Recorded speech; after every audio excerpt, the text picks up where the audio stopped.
안녕하세요. 제 채널에 오신 것을 환영합니다. 오늘은 무슨 이야기를 해볼 거냐면요. 바로 새로 창업 시장에 뛰어드시는 분들이 얼마나 안일한 태도로 그리고 얼마나 안일한 마음가짐으로 창업을 하느냐에 대해서 이야기를 한번 해보려고 합니다. 제가 실제로 겪었던 이야기를 여러분들에게 들려드리도록 하겠습니다.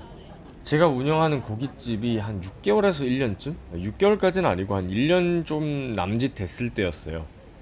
그때 처음으로 지인을 통해서 프랜차이즈 문의가 들어왔었습니다. 사실 뭐 가게 오픈할 때야 뭐 잘 해가지고 프랜차이즈도 내니 뭐 하면서 이제 간판에 가맹점 문의 이렇게 달고 간판도 조금 프랜차이즈처럼 보이게 이렇게 해가지고 했었어요. 근데 초반에는 전혀 문의가 오지 않다가 지인을 통해 가지고 이제 잘 되니까 프랜차이즈를 해보겠다 이렇게 연락이 왔었어요.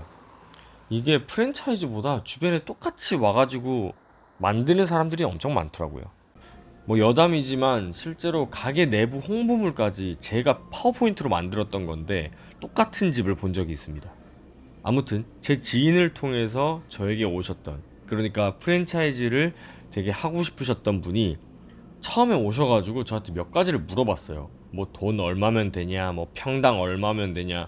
근데 저는 그때 평당 얼마 이런 개념이 전혀 없었기 때문에 제가 가게 준비할 때 프랜차이즈 박람회 가서 뭐 들었던 경험을 살려가지고 최대한 정리를 해가지고 알려드렸죠.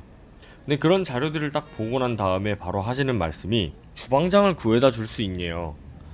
저는 너무 당황스러웠던 게 음식점을 하면서 주방 요리를 본인이 할 줄 모르면 어떻게 하지?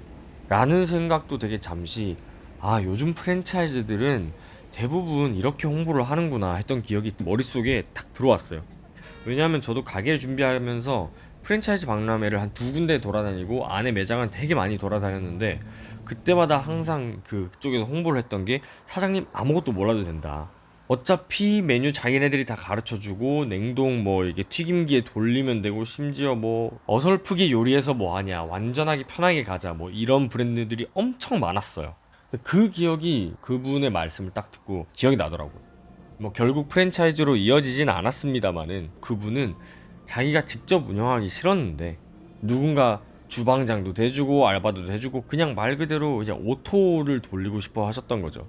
그분이랑 제가 이야기를 하고 난 다음에 저녁에 누워가지고 들었던 생각이, 아, 내가 공부했던 창업책들에 대해서는 사장은 뭐든지 할 줄 알아야 된다고 했는데 사실 저도 투잡이잖아요 이게. 그래서 주방이나 가게 운영이나 이게 맡기는 입장에서 되게 불안한 점이 많았거든요. 아, 제가 모르는 게 너무 많은 거예요. 점점 시간이 지나면 지날수록. 처음에 그분이랑 같이 세팅을 하고 했던 것들이 실제 일을 하면서 막 이렇게 바뀌고 저렇게 바뀌고 제가 다 따라가지 못하는 거예요.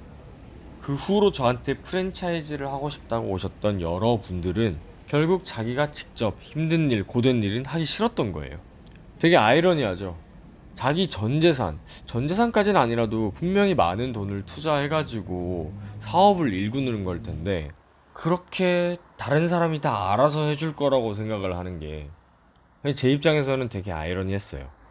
이런 제 입장에서 그런 분들을 만나가지고 이야기를 하다 보니까 그냥 프랜차이즈를 내주기가 싫더라고요. 2호점이고 3호점이고 분명히 초반에 그 몇 개가 저한테는 되게 소중하고 이미지가 좋아야 되는데 그런 분들한테 맡기는 순간 그냥 가게 개판 날 것 같은 거예요. 물론 그분들이 먼저 안 한다고 했지만 한다고 했어도 저는 되게 안 한다고 말을 하려고 되게 마음을 가졌었어요. 자, 그러면 그분들 입장에서 아니 그러면 나는 할 줄 아는 게 아무것도 없는데 어떡하냐 라고 이야기를 하실 수 있어요. 근데 저는 생각이 조금 달라요. 저는 이 창업을 하면서 준비하는 1년에서 1년 반이라는 시간 동안 그 고깃집이랑 관련된 업자분이랑 제가 퇴근하고 술 사준다고 막 꼬셔가지고 창업하고 싶은 고깃집 가가지고 같이 술 먹고, 그러면은 제가 그 꼬드겨서 같이 간 분은 분명히 그 고깃집 사장이랑 아는 사이예요. 그래가지고 가서 인사도 하고, 제가 뭐 그 지역에 내는 건 아니었거든요. 그렇다고 해서 뭐 영업 비밀을 가르쳐 주진 않아요. 근데 이렇게 뭐 커피도 먹고 뭐 조금씩 친해지다 보면은 노하우가 조금씩 나오더라고요. 진짜 정말 제가 창업하는 거였으면 거기 가서 한두 달이라도 그냥 무급으로 일했었을 것 같아요. 최소로 잡아도 1억에서 2억을 투자하는데 자기가 한두 달 무급으로 거기 가서 일을 해보지 않으면은 그 업계가 어떻게 돌아가는지, 그리고 어떤 상황에는 어떻게 대처를 해야 되는지, 고객들은 어떤 것을 좋아하는지 이런 것들을 절대 알 수 없다고 생각해요. 이야기하다 보니까 조금 길어졌는데 아무튼 여러분들의 돈은 소중하니까 꼭 신중하게 자기가 경험해보고 겪어보고 투자를 하시기 바랍니다. 오늘도 제 이야기 들어주셔서 감사합니다.